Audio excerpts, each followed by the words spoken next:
Good Friday morning. Yes, it is Friday morning, and I am here at the warehouse. We are wrapping up another solid week. Thought I'd get a little creative with my Friday 5 production today, and just do a little vid. See if I couldn't get it up on YouTube. Move it over to the email. We'll see how it goes. You may never see it. We'll say this. Yesterday was Thursday, and I was on the pack line with the crew yesterday. It's been a good minute since I've put a whole day in on the line, and I was so encouraged, so moved, just spurred to creativity even throughout the day. And I was thinking about it yesterday, last night-ish, why that was. And one, it was just nice to be moving around and getting rid of some energy and listening to some music and packing boxes. But I was standing in one spot and the box kept going in front of me, and I put in, I would rearrange kind of cherry tomatoes and Brussels sprouts and mung beans, and then I would put in either potatoes or sweet potatoes, and then broccoli, greens, and beets, and radishes, and it was just like this array of all the things that I love the most.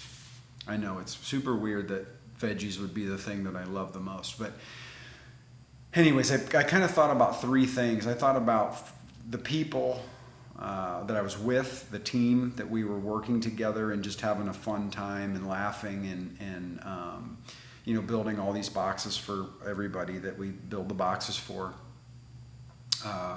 And then I was thinking about the agricultural side of it and how it wasn't 2 or 3 days ago that we were at all the places that we were getting all this food from. So every time we grab a new box, when the box is empty, and then we load, the box of like all radishes, and then we put that on the line, and then we pull one radish at a time out for the boxes going through. Every single time I open up one of those boxes, which is all day long, I'm just blown away when I see a full box of perfectly grown broccoli leaves, or perfectly grown radishes, or perfectly grown beets, or all the things that are like, this is it. This is the jam. This is the juice right here. This is people's health. This is people's taste buds. This is people's creativity as they cook, all these different things. And then the third thing that I thought about was just the simple act of commerce, the free market, that we have a group of people, that's, you presumably, that are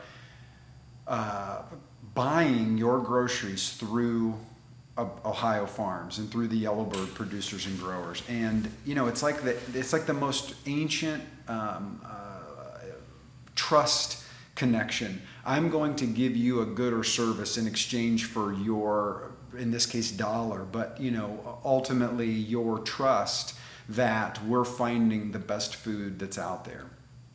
All three of those things, people, agriculture, and commerce, were like, it's just like healing was the word that was coming to mind. The people that are, getting the food are getting immune boosters and the things that are going to make their bodies run the best. The ag, of course, is healing the earth.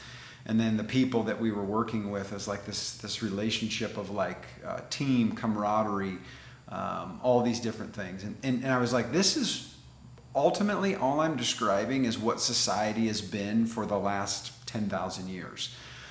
We've gotten away from it, some by choice because we've, sacrificed things for the sake of convenience, and some not by choice. We're in the middle of a crazy pandemic that we all have to socially distance, we all have to wear masks, we all have to, essentially put up walls in between us and anybody else that isn't on our inside circle. So as we are in 2020, which has brought with it, just a massive amount of uncertainty and volatility, we can still tie back into the things that have always worked for societies and for communities. And, back 100 years ago even, the average person didn't travel more than 25 miles in any direction in their lifetime because they just had no way to get that far.